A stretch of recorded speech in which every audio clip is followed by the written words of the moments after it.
भगवान विष्णु द्वारा गरुड़ को दिए गए महत्वपूर्ण उपदेश, मनुष्य योनि प्राप्ति की दुर्लभता का वर्णन, मनुष्य शरीर प्राप्त कर आत्म कल्याण के लिए सचेष्ट रहना, संसार की दुख रूपता तथा अनित्यता और ईश्वर की नित्यता का वर्णन, काल के द्वारा सभी के विनाश का प्रतिपादन, सत्संग और विवेक ज्ञान से मोक्ष की प्राप्ति, तत्व ज्ञान रूपी मोक्ष प्राप्ति के उपाय, गरुड़ पुराण की वक्कृति, श्रोत्री परंपरा तथा गरुड़ पुराण का महात्म्य। गरुड़ ने कहा, हे दया के सागर, अज्ञान के कारण ही जीव की उत्पत्ति इस संसार में होती है। इस बात को मैंने सुन लिया। अब मैं मोक्ष के सनातन उपाय को सुनाना चाहता हूँ। हे देव देवेश, शरणागत वत्सल प्रभो, सभी प्रकार के दुखों से मलिन बनाए गए इस दुस्सर असार संसार में नाना प्रकार के शरीर में प्रविष्ट जीवों की अनंत राशियां हैं। वे इसी संसार में जन्म लेती हैं और इसी में मर जाती हैं, किंतु उनका अंत नहीं होता है।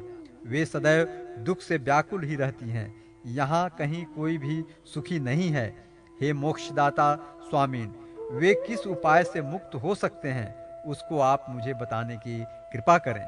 श्री भगवान ने कहा, हे ताक्षर्य, जो तुम मुझसे पूछ रहे हो उसको सुनने मात्र से ही मनुष्य इस संसार के आवागमन के चक्र से मुक्त हो जाता है, उसे मैं कह रहा हूँ, तुम सुनो। हे खगेश, इस जगत से परे पर ब्रह्म स्वरूप निर्वयम, सर्वज्ञ, सर्वकर्ता, सर्वेश, निर्मल, अद्वय तत्व, स्वयं प्रकाश, आदि अंत से रहित, विकार शून्य, परात्पर, निर्गुण और सच्चिदानंद शिव हैं। उसी के अंश ये जीव हैं, जो अनादि अविद्या से वैसे ही आच्छादित हैं जैसे अग्नि में उसके अंश विस्फुलिंग स्थित हैं। अनादि कर्मों के प्रभाव से प्राप्त शरीर आदि नाना उपाधियों में होने के कारण परस्पर भिन्न भिन्न हो गए हैं। सुख दुख प्रदान करने वाले पुण्य और पापों का उनके ऊपर निर्णय है। उसी कर्म के अनुसार उन्हें जाति, देह, आयु तथा भोग की प्राप्ति होती है। सूक्ष्म या लिंग शरीर के बने रहने पर पुनः पुनः जन्म मरण की परंपरा चलती रहती है। अस्थावर, कृमि, पक्षी, पशु, मनुष्य, धार्मिक, देवता और मुमुक्ष यथाक्रम 4 प्रकार के शरीरों को धारण करके हजारों बार उनका परित्याग करते हैं। यदि पुण्य कर्म के प्रभाव से उनमें से किसी को मानव योनि मिल जाए तो उसे ज्ञानी बनकर मोक्ष प्राप्त करना चाहिए। 84 लाख योनियों में स्थित जीवात्माओं को बिना मानव योनि मिले तत्व ज्ञान का लाभ नहीं मिल सकता है। इस मृत्यु लोक में हजार ही नहीं करोड़ों बार जन्म लेने पर भी जीव को कदाचित ही संचित पुण्य के प्रभाव से मानव योनि मिलती है। यह मानव योनि मोक्ष की सीढ़ी के समान है। इस दुर्लभ योनि को प्राप्त कर जो प्राणी स्वयं अपना उद्धार नहीं करता है, उससे बढ़कर पापी इस जगत में दूसरा कौन हो सकता है। अन्य योनियों से भिन्न सुंदर सुंदर इंद्रियों वाले इस जन्म का लाभ लेकर जो मनुष्य आत्महित का ज्ञान नहीं रखता है, वह ब्रह्मघाती है। किसी का भी पुरुषार्थ शरीर के बिना संभव नहीं है। अतः शरीर रूपी धन की रक्षा करते हुए पुण्य कर्म करना चाहिए। आत्मा सभी का पात्र है, इसलिए उसकी रक्षा में मनुष्य सर्वदा संलग्न रहे। जो व्यक्ति आजीवन इस आत्मा की रक्षा में प्रयत्नशील रहता है, वह जीवित रहते हुए भी अपना कल्याण देखता है। मनुष्य को ग्राम, क्षेत्र, धन, घर, शुभाशुभ कर्म और शरीर बार बार नहीं प्राप्त होता है। विद्वान लोग सदैव शरीर की रक्षा के उपाय में लगे रहते हैं। कुष्ठ आदि महाभयंकर रोगों से ग्रस्त होने पर भी मनुष्य उस शरीर को छोड़ना नहीं चाहता है। शरीर की रक्षा धर्म के लिए, धर्म की रक्षा ज्ञान के लिए और ज्ञान की रक्षा ध्यान योग के लिए तथा ध्यान योग की रक्षा तत्काल मुक्ति प्राप्ति के लिए होती है। यदि आत्मा ही अहितकारी कार्यों से अपने को दूर करने में समर्थ नहीं हो सकता है, तो अन्य दूसरा कौन ऐसा हितकारी होगा जो आत्मा को सुख प्रदान करेगा। यही इसी लोक में नरक रूपी व्याधि की चिकित्सा नहीं की गई तो औषधि विहीन देश में जाकर रोगी उससे मुक्ति का क्या उपाय करेगा। बुढ़ापा तो बाघिन के समान है। जिस प्रकार से फूटे हुए घड़े का जल धीरे धीरे बह जाता है, उसी प्रकार आयु भी क्षीण होती रहती है। शरीर में विद्यमान रोग शत्रु के सदृश कष्ट देते हैं। इसीलिए कल्याण इसी में है कि इन सभी से मुक्ति प्राप्त करने का सत प्रयास किया जाए।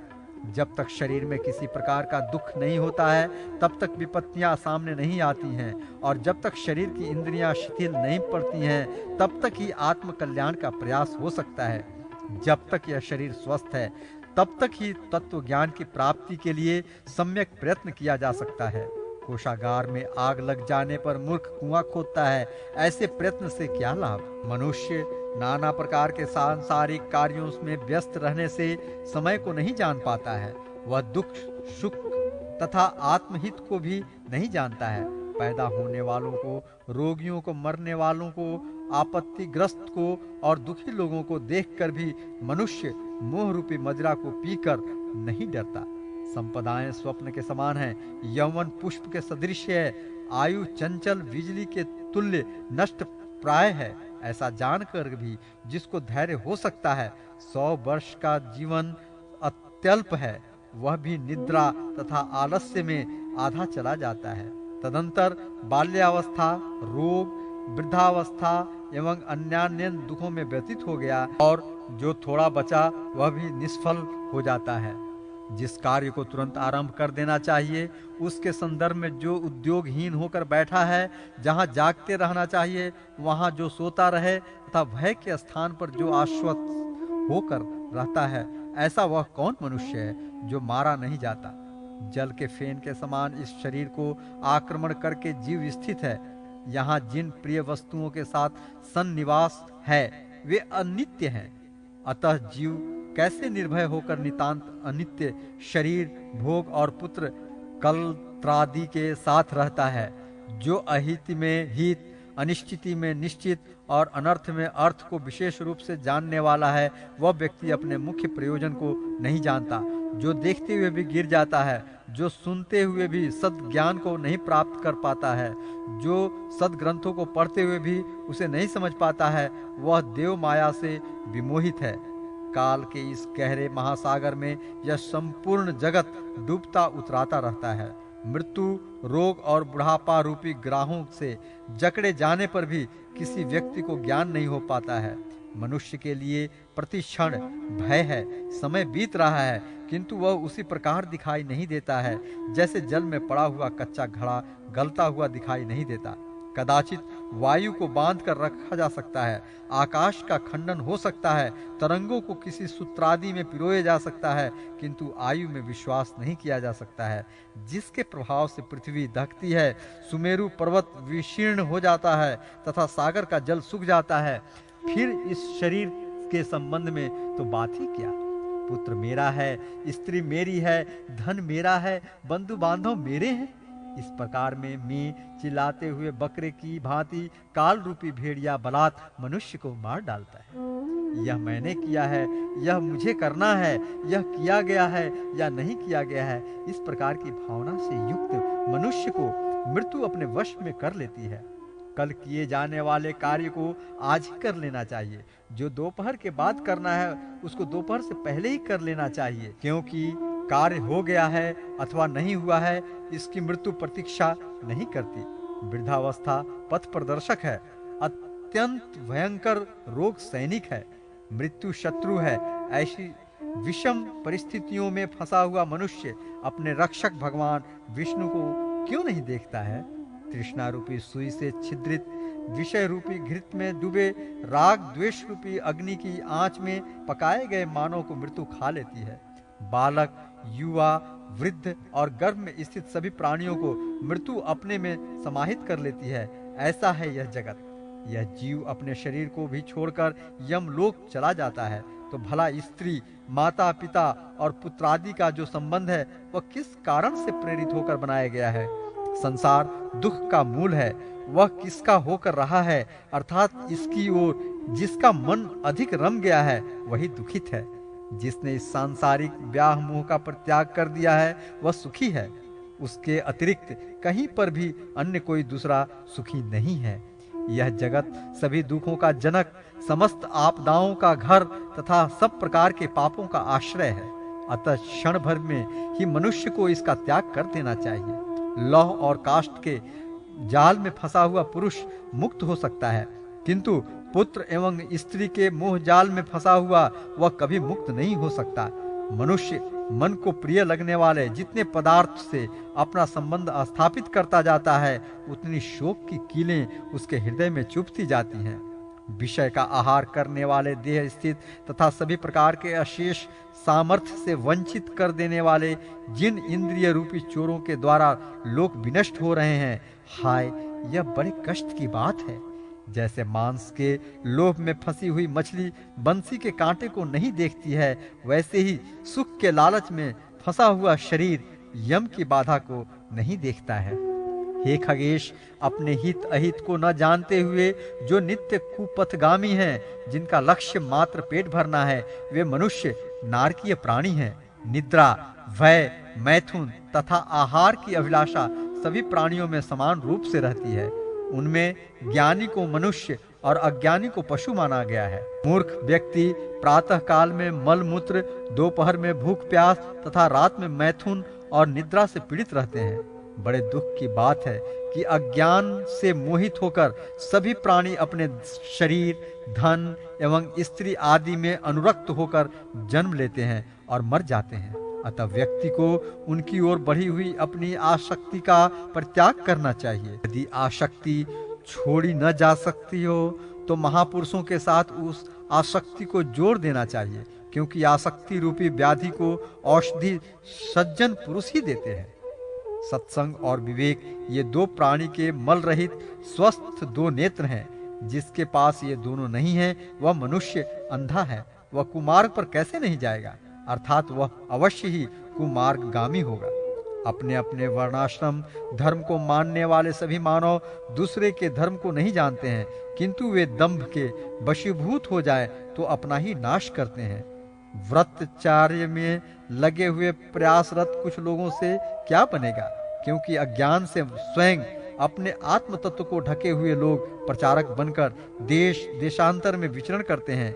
नाम मात्र से स्वयं संतुष्ट कर्म कांड में लगे हुए मनुष्य तथा मंत्रोच्चारण एवं होमादि से युक्त याज्ञिक यज्ञ विस्तार के द्वारा भ्रमित हैं। मेरी माया से विमोहित मूढ़ लोग शरीर को सुखा देने वाले एक भक्त तथा उपवासवादी नियमों से अपने पुण्य रूप अदृश्य की कामना करते हैं। शरीर की ताड़ना मात्र से अज्ञानी जन क्या मुक्ति प्राप्त कर सकते हैं? क्या वामी को पीटने से महाविषधरधारी सर्प मर सकता है? यह कदापि संभव नहीं है। जटाओं के भार और मृग चर्म से युक्त वेश धारण करने वाले दाम्भिक ज्ञानियों की भांति इस संसार में भ्रमण करते हैं और लोगों को भ्रमित करते हैं। लौकिक सुख में आसक्त मैं ब्रह्म को जानता हूँ, ऐसा कहने वाले कर्म तथा ब्रह्म इन दोनों से भ्रष्ट दंभी एवं ढोंगी व्यक्ति का अंत्यज्य के समान परित्याग कर देना चाहिए। घर को वन के समान मानकर निर्वस्त्र और लज्जा रहित जो साधु गए गधे अन्य पशुओं की भांति इस जगत में घूमते रहते हैं, क्या वे विरक्त होते हैं? कदापि नहीं। यदि मिट्टी, भस्म तथा धूल का लेप करने से मनुष्य मुक्त हो सकता है, तो क्या मिट्टी और भस्म में ही नित्य रहने वाला कुत्ता मुक्त नहीं हो जाएगा? वनवासी ताप, सजन, घास, फूस, पत्ता तथा जल का ही सेवन करते हैं। क्या इन्हीं के समान वन में रहने वाले सियार, चूहे और मृगादि जीव जंतु तपस्वी हो सकते हैं? जन्म से लेकर मृत्यु पर्यंत गंगा आदि पवित्रतम नदियों में रहने वाले मेढक या मछली आदि प्रमुख जलचर प्राणी योगी हो सकते हैं? कबूतर, शीलाहार और चातक पक्षी कभी भी पृथ्वी का जल नहीं पीते हैं। क्या उनका व्रती होना संभव है? अतः ये नित्यादि कर्म लोक रंजन के कारक हैं। हे खगेश्वर, मोक्ष का कारण तो साक्षात तत्व ज्ञान है। हे खगेश्वर, षड दर्शन रूपी महाकूप में पशु के समान गिरे हुए मनुष्य पाश से नियंत्रित पशु की भांति परमार्थ को नहीं जानते। वेद शास्त्रादि के महासमुद्र में इधर उधर से अनुमान लगाने वाले इस षड दर्शन रूपी तरंग से ग्रस्त होकर कुतर्की बन जाते हैं। जो वेद आगम और पुराण का ज्ञाता परमार्थ को नहीं जानता है, उस कपटी का सब कथन कौवे के कांव कांव ही है। यह ज्ञान है, यह जानने के योग्य है। इसी चिंता से भली भांति बेचैन तथा परमार्थ तत्व से दूर प्राणी दिन रात शास्त्र का अध्ययन करता है। वाक्य ही छंद है और उस छंद से गुम्फित काव्यों में अलंकार सुशोभित होता है। इस चिंता से दुखित मूर्ख व्यक्ति अत्यधिक व्याकुल हो जाता है। उस परम तत्व का अन्य ही अर्थ है, किंतु लोग उसका दूसरा अर्थ लगाकर दुखित होते हैं। शास्त्रों का सद्भाव कुछ और ही है, किंतु वे उसकी व्याख्या उससे भिन्न ही करते हैं। उपदेशादि से रहित कुछ अहंकारी व्यक्ति उन्मनी भाव की बात कहते हैं, किंतु स्वयं उसका अनुभव नहीं करते हैं। वे वेद शास्त्रों को पढ़ते हैं और परस्पर उसको जानने का प्रयास करते हैं, किंतु जैसे कलछी पाक का रसास्वाद नहीं कर पाती है, वैसे ही वे परम तत्व हुई नहीं जान पाते हैं। सिर पुष्पों को ढोता है, परंतु उसकी सुगंध का अनुभव नासिका ही करती है। बहुत से लोग वेद शास्त्र पढ़ते हैं, किंतु उनके भाव को समझने वाला दुर्लभ है। अपने ही भीतर विद्यमान उस परम तत्व को न पहचानकर मूर्ख प्राणी शास्त्रों में वैसे ही व्याकुल रहता है, जैसे कछार में आए हुए बकरी या भेड़ के बच्चों को एक गोप कुएं में खोजता है। सांसारिक मोह को विनष्ट करने में शब्द ज्ञान समर्थ नहीं है, क्योंकि दीपक की वार्ता से कभी अंधकार को दूर नहीं किया जा सकता है। बुद्धि रहित व्यक्ति का पढ़ना वैसे ही है जैसे अंधे के हाथ में दर्पण हो। अतः प्रज्ञावान पुरुषों के द्वारा अधित शास्त्र तत्व ज्ञान का लक्षण है। यह ज्ञान है, यह जानने के योग्य है। ऐसे विचारों में फंसा हुआ मनुष्य जब कुछ जानने की इच्छा करता है, किंतु 1000 दिव्य वर्षों तक पढ़ने पर भी वह शास्त्रों का अंत नहीं समझ पाता है। शास्त्रों अनेक हैं, किंतु आयु बहुत ही कम है और उसमें भी करोड़ों विघ्न बाधाएं हैं। इसलिए जल में मिले हुए क्षीर को जैसे हंस ग्रहण कर लेता है, वैसे ही उनके सार तत्वों को ग्रहण करना चाहिए। हे ताक्षर्य, वेद शास्त्रों का अभ्यास करके जो बुद्धिमान व्यक्ति उस परम तत्व का ज्ञान प्राप्त कर लेता है, उसको उन सभी का परित्याग उसी प्रकार करना चाहिए जिस प्रकार एक धान्यार्थी पुरुष धान ग्रहण कर लेता है और पुआल को फेंक देता है। जैसे अमृत के पान से संतृप्त प्राणी का भोजन से कोई सरोकार नहीं रह जाता है, वैसे ही तत्व को जानने वाले विद्वान का शास्त्र से कोई प्रयोजन नहीं रह जाता है। हे विनातमज, वेदाध्ययन से मुक्ति संभव नहीं है और न तो शास्त्रों को पढ़ने से वह प्राप्त हो सकती है। वह कैवल्य ज्ञान के ही सुलभ है, किसी अन्य साधन से नहीं। आश्रय उस मोक्ष का कारण नहीं हो सकता है, दर्शन भी उसी की प्राप्ति के कारण नहीं है। वैसे ही सभी कर्मों को उसका कारण नहीं मानना चाहिए, उसका कारण ज्ञान है। मुक्ति देने वाले गुरु की एक वाणी है, अन्य सभी विद्याएं विडंबना करने वाली हैं। 1000 शास्त्रों का भार सिर पर होने पर भी प्राणी को जो संजीवन देने वाला वह परम तत्व अकेला ही है। सभी प्रकार की क्रियाओं से रहित वह अद्वैत शिव तत्व कहा गया है। उसको गुरु के मुख से प्राप्त करना चाहिए। वह करोड़ों आगम शास्त्रों का अध्ययन करने से मिलने वाला नहीं है। ज्ञान 2 प्रकार का कहा जाता है, एक है शास्त्र कथित ज्ञान और दूसरा है विवेक से प्राप्त हुआ ज्ञान। इसमें शब्द ही ब्रह्म है, ऐसा आगम शास्त्र कहते हैं। वह परम तत्व ही ब्रह्म है, ऐसा विवेकी जन कहते हैं। कुछ लोग अद्वैत को प्राप्त करने की इच्छा रखते हैं और कुछ लोग द्वैत को चाहते हैं, किंतु वे सभी यह नहीं जानते हैं कि वह परम तत्व समभाव वाला है, वह दैत्याद्वैत से रहित है। बंधन और मोक्ष के लिए इस संसार में 2 ही पद हैं, एक पद है यह मेरा है और दूसरा पद है यह मेरा नहीं है। यह मेरा है, इस ज्ञान से वह बंध जाता है, और यह मेरा नहीं है, इस ज्ञान से वह मुक्त हो जाता है। जो कर्म इस जीवात्मा को बंधन में नहीं ले जाता है वही सत्कर्म है। जो प्राणी को मुक्ति प्रदान करने में समर्थवदी है वही विद्या है। इसके अतिरिक्त दूसरा कर्म तो परिश्रम करने के लिए होता है और दूसरी विद्या कैलायन पुण्य को प्रदर्शित करने के लिए होती है। जब तक प्राणियों को कर्म अपनी ओर आकृष्ट करते हैं, जब तक उनमें सांसारिक वासना विद्यमान है और जब तक उनकी इंद्रियों में चंचलता रहती है, तब तक उन्हें परम तत्व का ज्ञान कहाँ हो सकता है। जब तक व्यक्ति में शरीर का अभिमान है, जब तक उसमें ममता है, जब तक उस प्राणी में प्रयत्न की क्षमता रहती है, जब तक उसमें संकल्प तथा परिकल्पना करने की शक्ति है, जब तक उसके मन में स्थिरता नहीं है, जब तक वह शास्त्र चिंतन नहीं करता है एवं जब तक उस पर गुरु की दया नहीं होती है, तब तक उसको परम तत्व कथा कहाँ से प्राप्त हो सकती है। तभी तक ही तप, व्रत, तीर्थ, जप तथा होमादि कृत्य एवं वेद शास्त्र तथा आगम की कथा है।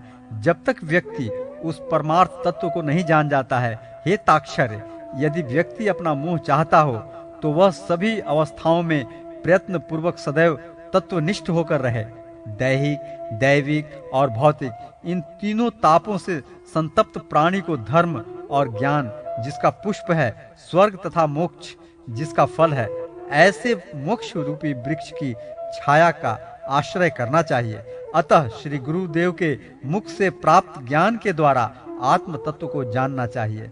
ऐसा करने से जीव इस दुर्धर्ष संसार के बंधन से सुख पूर्वक मुक्त हो जाता है। हे गरुड़, उस तत्वज्ञ का अंतिम कृत्य सुनो, जिसके द्वारा ब्रह्मपद या निर्वाण नाम वाला मोक्ष प्राप्त होता है। अब मैं उसे कहूंगा। अंत समय आ जाने पर पुरुष भय रहित होकर असंग रूपी शस्त्र से देहादि की आसक्ति को काट दे। घर से सन्यासी बनकर निकला धीरवान पुरुष पवित्र तीर्थ में जाकर उसके जल में स्नान करे। तदंतर वहीं पर एकांत देश में किसी स्वच्छ एवं शुद्ध भूमि में विधिवत आसन लगाकर बैठ जाए तथा एकाग्रचित होकर गायत्री आदि मंत्रों के द्वारा उस परम शुद्ध ब्रह्माक्षर का ध्यान करे। ब्रह्म के बीज मंत्र को बिना भुलाए वह अपनी श्वास को रोककर मन को वश में करे। मन रूपी घोड़े को बुद्धि रूपी सारथी द्वारा सांसारिक विषयों से उसका नियंत्रण करे। अन्य कर्मों से मन को रोककर बुद्धि के द्वारा शुभ कर्म में मन को लगाए। मैं ब्रह्म हूँ, मैं परम धाम हूँ, मैं ही ब्रह्म हूँ, परम पद मैं हूँ। इस प्रकार की समीक्षा करके आत्मा को निष्कल आत्मा में प्रविष्ट करना चाहिए। जो मनुष्य ओम इस एकाक्षर ब्रह्म का जप करता है वह अपने शरीर का परित्याग कर परम पद प्राप्त करता है। जहाँ ज्ञान वैराग्य से रहित अहंकारी प्राणी नहीं जाते हैं, वहीं सुधीजन जाते हैं। उनके विषय में अब तुम्हें बताता हूँ। मान मोह से रहित, आसक्ति दोष से परे, नित्य अध्यात्म चिंतन में दत्तचित, सांसारिक समस्त कामनाओं से रहित और सुख दुख नामक द्वंद्व से मुक्त जो ज्ञानी पुरुष हैं, वे ही उस अव्यय पद को प्राप्त करते हैं। जो व्यक्ति ज्ञान रूपी हृदय में राग द्वेष नाम वाले मल को दूर करने वाले सत्य रूपी जल से भरे हुए मानस तीर्थ में स्नान करता है, उसी को मोक्ष प्राप्त होता है। प्रौढ़ वैराग्य में स्थित होकर अनन्य भाव से जो मनुष्य मेरा भजन करता है, वह पूर्ण दृष्टि वाला प्रश्नात्मा व्यक्ति मोक्ष प्राप्त करता है। घर छोड़कर मरने की अभिलाषा से जो तीर्थ में निवास करता है और मुक्ति क्षेत्र में मरता है, उसे मुक्ति प्राप्त होती है। अयोध्या, मथुरा, माया, काशी, कांची, अवंतिका तथा द्वारका ये 7 पुरियां मोक्ष प्रदा हैं। हे ताक्षर्य, ज्ञान वैराग्य से युक्त यह सनातन मोक्ष धर्म ऐसा ही है। इसको तुम्हें सुना भी दिया है। दूसरा प्राणी भी ज्ञान वैराग्य पूर्व इसको सुनकर मोक्ष प्राप्त करता है। तत्वज्ञ मोक्ष प्राप्त करते हैं, धर्मनिष्ठ स्वर्ग जाते हैं, पापी नरक में जाते हैं।